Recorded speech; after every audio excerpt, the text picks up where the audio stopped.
जय हिंद फ्रेंड्स, मैं मुकेश सिंह आज फिर से आप सभी का स्वागत करता हूं आपके ही अपने YouTube channel Spunky spoken English classes के वीडियो लेक्चर नंबर 2 में, जहां अगेन हम सीखने वाले हैं 20 एडवांस वोकैब्स। उसके साथ साथ एक मास्टर स्ट्रक्चर की 6 टाइप्स ऑफ सब स्ट्रक्चर की प्रैक्टिस, कन्वर्सेशनल स्पोकन प्रैक्टिस, और उसके साथ ही सीखने वाले हैं how to make longer sentences and longer sentences को ट्रांसफॉर्म करके उसकी प्रैक्टिस करना सीखेंगे। इतना कुछ सीखने वाले इस वीडियो में, सो बने रहे इस वीडियो पे। आइए बने तरीके से टॉपिक पे चलते, सीखते और समझते हैं। तो आज फ्रेंड्स कुछ सिनोनिम्स एंड एंटोनिम्स लिए हुए हैं, यानी कि कुछ ऐसे हम क्या करते हैं, एक ही वर्ड को पकड़ के ना बैठ जाते हैं, और जैसे उसके सेम मीनिंग वाला दूसरा वर्ड आता है तो हम कंफ्यूज होने लग जाते हैं कि भाई इसका क्या मीनिंग निकलेगा। तो उसको हम सीख लेंगे, और उसके अपोजिट जो वर्ड होंगे उसको भी सीख लेंगे। तो फर्स्ट वर्ड लेते हैं अबैंडन। अबैंडन मतलब क्या होता है? छोड़ना या त्याग देना या परित्याग कर देना। इसके जगह पे आप यूज कर सकते हैं एब्डिकेट, एब्ज्योर, फॉरसेक, रिलिंक्विश। इतने सारे वर्ड यूज किया जा सकते हैं, सेम मीनिंग देगा।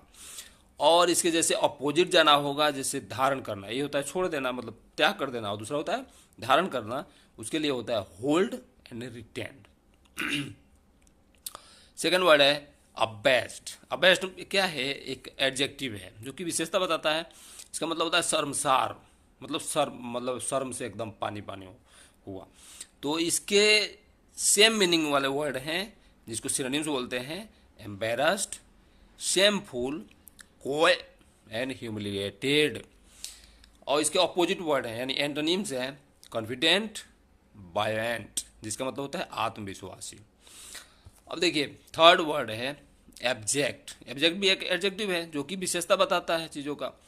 तो इसका मतलब होता है हीन या नीच। अब इसके सेम मीनिंग वाले वर्ड है यानी सिनोनिम्स है base, degraded, menial, ignoble and mean. सबका सेम मीनिंग होगा, हीन या नीच।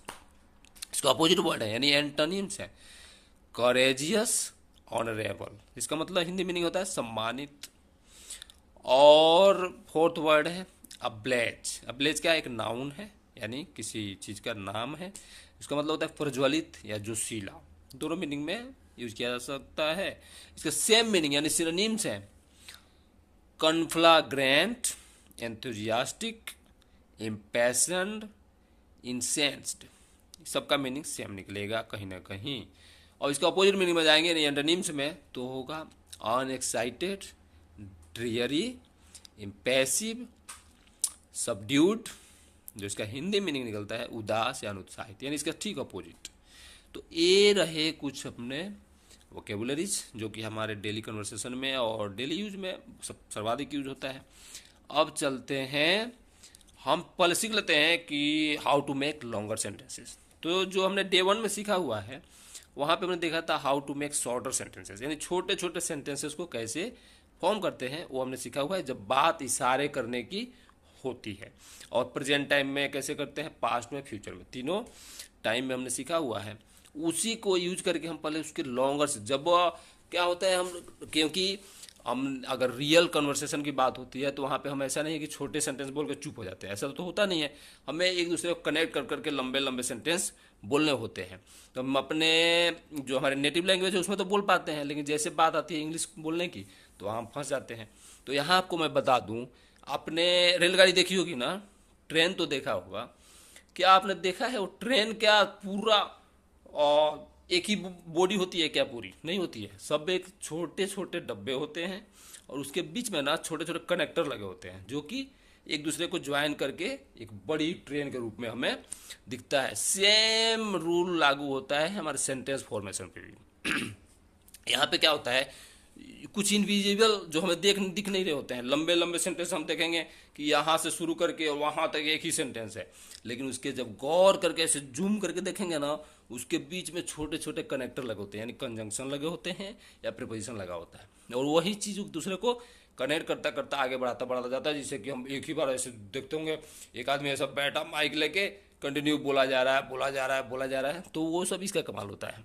तो आज हम कुछ कॉमन जो है, जो सबसे ज़्यादा यूज होने वाले जो कनेक्टर्स है उसको हम कुछ यूज करना सीखेंगे, और इसी को मिला करके लॉन्ग लंबे सेंटेंस बनाना सीखेंगे। तो उसमें से सबसे ज़्यादा यूज होने वाला है एंड। एंड का मतलब क्या होता है? और या तथा। हिंदी के थ्रू देखा तो इससे इसकी जगह पे जैसे और एक है बट, ये भी सबसे ज़्यादा यूज होता है। बट का मतलब लेकिन या परंतु, किंतु हिंदी में कई तरह से यूज करते हैं। और जिसका मतलब होता है या यानी अथवा, किसी भी रूप में यूज करें। हिंदी के जैसे बहुत सारे सिनोनिम्स हैं। हु, हु मतलब जो, लेकिन ये व्यक्ति के लिए होगा। दैट, उसका भी मतलब जो ही होता है, और एक की के सेंस में होता है। जैसे वो भी करेक्टर का ही काम करता है, दोनों सेंस में यूज होता है, लेकिन यह वस्तु के लिए होगा। और कई बार विच का भी यूज किया जा सकता है किसी वस्तु के लिए, जो का सेंस में। हुज का मतलब जिसका होता है। अब कुछ सेंटेंस लेते हैं हिंदी के और उसको हम करके देखते हैं कि यहाँ पे आप देखेंगे, गौर से देखेंगे तो वही आपको दिखेगा कि छोटे छोटे कनेक्टर्स जो है एक दूसरे को कैसे कनेक्ट कर रहे हैं। और यहाँ पे क्या होता है, थोड़ा सा एडवांस लेवल पे क्या होता है कि जो वर्ड की रिपीटेशन है वो बंद कर दी जाती है। तो पहले हम क्योंकि बेसिक लेवल से शुरू कर रहे हैं तो चीज़ों को वैसे ही बेसिक के तरीके से ले करके उसको थोड़ा प्रैक्टिस करेंगे और ट्रैक को फॉलो करते करते फिर हम आगे बढ़ते जाएंगे, चीज़ें समझ में आती जाएगी ऑटोमेटिकली। तो यहाँ हम एक सेंटेंस लेते हैं जैसे हिंदी की, वह लड़की थी जो एक डॉक्टर थी। तो यहाँ देखिए, यहाँ गौर से देखिए, जो के पहले वाला पार्ट है वो भी एक शॉर्ट सेंटेंस है, जो के बाद वाला भी एक same type of short sentence है। अगर दोनों को काट दिया जाए तो वह लड़की थी जो हमने डे 1 में सीखा था कैसे फॉर्म करना है, एक डॉक्टर थी ये भी सीख लिया था। अब इसको हम कनेक्ट करते हैं जो से। तो जो क्या है, बीच में कनेक्टर का काम कर रहा है जो दो सेंटेंसेस, शॉर्ट सेंटेंसेस को कनेक्ट कर रहा है। तो वह लड़की थी तो क्या हमने बनाना सीखा था, दैट वॉज अ गर्ल। और क्योंकि ये व्यक्ति की बात हो रही है तो यहाँ पे जो के लिए हु आ जाएगा, हु वॉज अ डॉक्टर। तो पूरा सेंटेंस क्या बन रहा है, that was a girl who was a doctor. बस अब इसके आगे भी और कुछ कुछ जुड़ते चले जाए और वो लंबा लंबा लंबा लंबा होता चला जाएगा। इसी प्रकार से सेकंड सेंटेंस लेते हैं, यह लड़का है और वह शिक्षक है। तो यहाँ जब इशारे करके बात होगी तो हम, क्योंकि हम इशारे करके ही चल रहे हैं तो इसी को हम क्लियर करेंगे। तो यह लड़का है यानी this is a boy, and कोई दूर है तो दैट, या उसी के बारे में बात हुई तो दिस बोल देंगे, दिस इज अ टीचर। और दूर कोई खड़ा दूसरा लड़का उसको बोलना है तो दैट इज अ टीचर। यह कलम है जो खूबसूरत है। अब यहाँ देखिए एक ट्विस्ट मिलेगा आपको, यह कलम है तो कलम क्या है, निर्जीव पदार्थ है, उसके अंदर तो प्राण है नहीं। तो इसके लिए जो के लिए हु नहीं लगाएंगे, यहाँ लगेगा दैट या फिर विच। तो this is a pen, which is या दैट इज ब्यूटीफुल। यह सच है, अब देखिए यहाँ पे यह सच है कि वह चोर है। तो दिस इज ट्रूथ यानी यह सच है। फिर की, तो की के लिए क्या हमने सीखा था, दैट लगाना, तो दैट यहाँ यूज हो जाएगा। तो sorry, this is truth that is thief, यानी इशारे करके बात हो रही है यहाँ पे। और वही पर्सन टू पर्सन बात होगी तो यहाँ पे वह के लिए ही लगेगा, अगर लड़का है तो सी लगेगा, लड़की वो हम आगे सीखेंगे। अब यहाँ पे सिर्फ इतना सीख के चलते हैं कि this is truth that is a thief. यह कुत्ता अब देखिए एक वहाँ कुत्ता पड़ा है तो यह कुत्ता बहादुर होगा लेकिन काला होगा, तो कुत्ते की प्रशंसा हो रही है। तो यहाँ पे देखिए ये लेकिन से कनेक्ट किया हुआ दो दो शॉर्ट सेंटेंसेस को, यह कुत्ता बहादुर होगा यानी this dog will be brave, लेकिन बट काला होगा, दैट विल बी या दिस विल बी ब्लैक।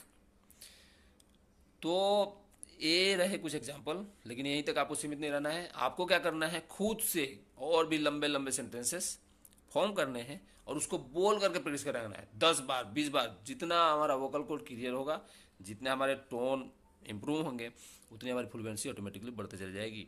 क्योंकि हमें क्या होता है मेन प्रॉब्लम, हम यहाँ सोचते कुछ और है, फिर उसको अपने लैंग्वेज में करते हैं, सजाते हैं, फिर इंग्लिश में वो करते हैं, ट्रांसलेट करते हैं, फिर उसको मुंह से बोलते हैं, काफ़ी सारा प्रोसेस करके फिर यहाँ तक आता है।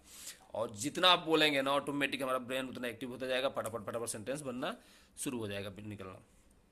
तो मैं आशा करता हूँ इस वीडियो में आपने बहुत कुछ सीखा होगा, और ऐसे ही खतरनाक खतरनाक वीडियो और टॉपिक सीखने समझने के लिए अब इस चैनल पे बने रहें।